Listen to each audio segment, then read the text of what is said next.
Hello everyone, welcome back to my YouTube channel. আজি আমি বনাম কচুলতি। তো কচুলতি বনাবৰ কাৰণে মই লৈছো বেহৰ আৰু জলকীয়া। এইখিনি বটি লম। তো আপোনালোকে চাই গৈ থাকিব কি কেনেকৈ বনাও। হেল্ল' ফ্ৰেণ্ড, তো সোমবাৰৰ কাৰণে মই লৈছো আজি জলকীয়া আৰু নহৰু, তাৰ পাছত ইফালে কচুলতি আৰু কঁঠালৰ গুটি।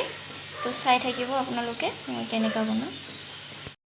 তো ফ্ৰেণ্ড, জলকীয়া আৰু নহৰুটো সোমবাৰ দিছোঁ। তেলটো বেছিকৈ দিব লাগে কচুলতি ভাজিলে। তো ফ্ৰেণ্ড, মই এইটো সোমবাৰ দি দিছোঁ কচুলতি আৰু কঁঠাল গুটিখিনি। বেলেগ টাইপৰো বনাব পাৰি। বেহৰখিনি আগত ভাজি, বেহৰ আৰু নহৰু জলকীয়া বটাখিনি আগত ভাজি কচুলতিখিনি দিব পাৰি, কিন্তু মই আজি ভাবিছোঁ হালধি নিমখ দিয়াৰ পাছত বেহৰখিনি দি দিম, বেহৰ জলকীয়া নহৰু বটাখিনি। তো ফ্ৰেণ্ড, মই হালধি নিমখখিনি দি দিলোঁ, তাৰ পাছত এতিয়া বেহৰখিনিও দি দিম।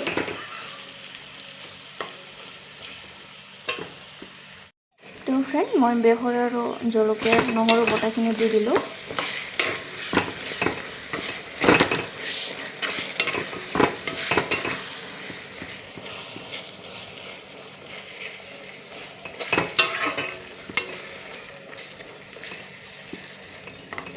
এইখিনি বেছিকৈ ঢাকি দিব নালাগে। বেছিকৈ ঢাকি দিলে কচুলতিখিনি বেছিকৈ গলি যায় আৰু বেছিকৈ গলিলে ভাল নালাগে।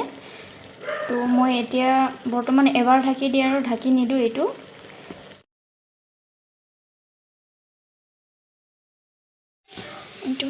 ভাজা হয় আৰু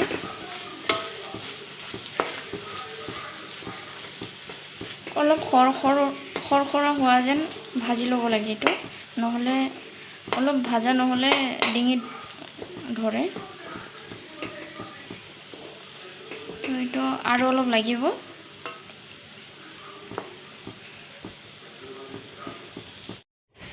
হেল্ল' এভৰিৱান, তো এইটো মোৰ কচুলতিৰ ৰেচিপিটো হৈ গৈছে।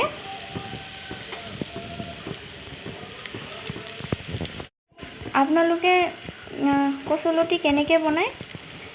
এনেকৈ মোৰ কচুলতি আৰু কঁঠালৰ গুটিৰ ৰেচিপিটো কেনেকৈ লাগিল আপোনালোকে কমেণ্ট কৰি জনাব।